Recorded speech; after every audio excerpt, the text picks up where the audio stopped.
Welcome to Bible Time. This is the Monday edition of Bible Time, but as you might have guessed, I'm filming this on Sunday at the church, right after our Sunday services. What a great day we had here at Believers Fellowship today. A great day of worshiping the Lord, hearing from His Word, learning about the God of peace, and partaking of the Lord's table together. It was a great time to just rejoice in the Lord and enjoy the fellowship together.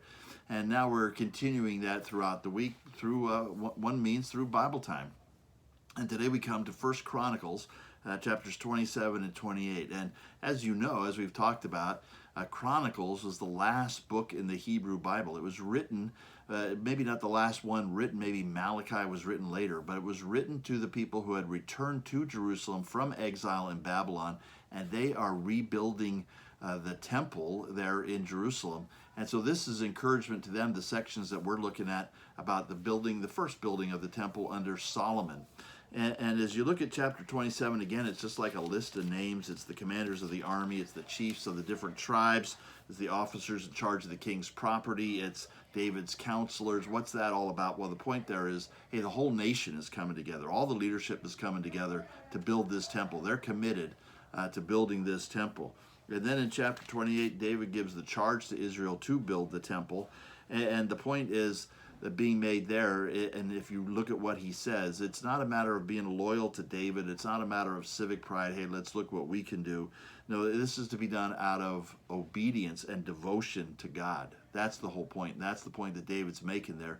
And in verses 2 through 5, you'll see again, like we saw previously, a record of the covenant that God made with David. This is a pointing back to that covenant that God made with David, which we're going to see repeated again and again throughout the Chronicles. It's kind of a key point that God is being faithful to the covenant that He made with David. That's something that the people who have come back can hang on to as well. But I want to point out the charge that He gives, particularly to Solomon in verse 9. This is something children need to hear from their dads. Look at what it says, and he calls on him to know God, to serve God, and to seek after God. He says, and you, Solomon, my son, know the God of your father. Know Him with understanding, know Him in a personal way, and serve Him with the wholehearted service, a willing mind. For the Lord searches all hearts and understands every plan and thought. If you seek Him, He will be found by you. But if you forsake Him, He will cast you off forever. So here's a great charge from a father to a son, something that we can model today. Calling on them to know the Lord, to serve the Lord, and to seek the Lord. And that last phrase there, if you seek Him, He'll be found. But if you forsake Him, you'll be cast off. That's kind of a key thing, too, throughout the book of Chronicles. You're going to see some kings who do seek Him and find Him, and others who forsake Him, and it doesn't turn out well for them.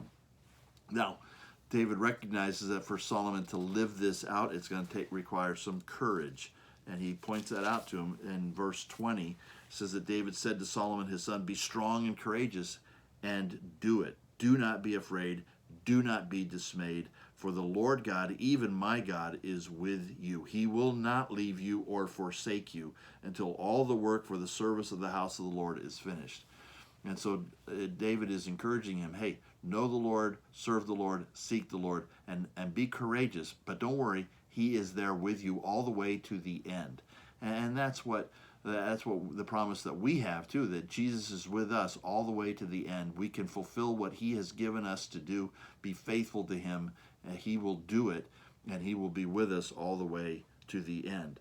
And so these are great lessons to learn, tucked away here in the book of Chronicles, as I've said, one of the least read, most neglected books in the Bible. But I hope that you're getting the picture now, even as we said here at church today, that the book of Chronicles, it really was inspired by God, and it really is profitable for you and me.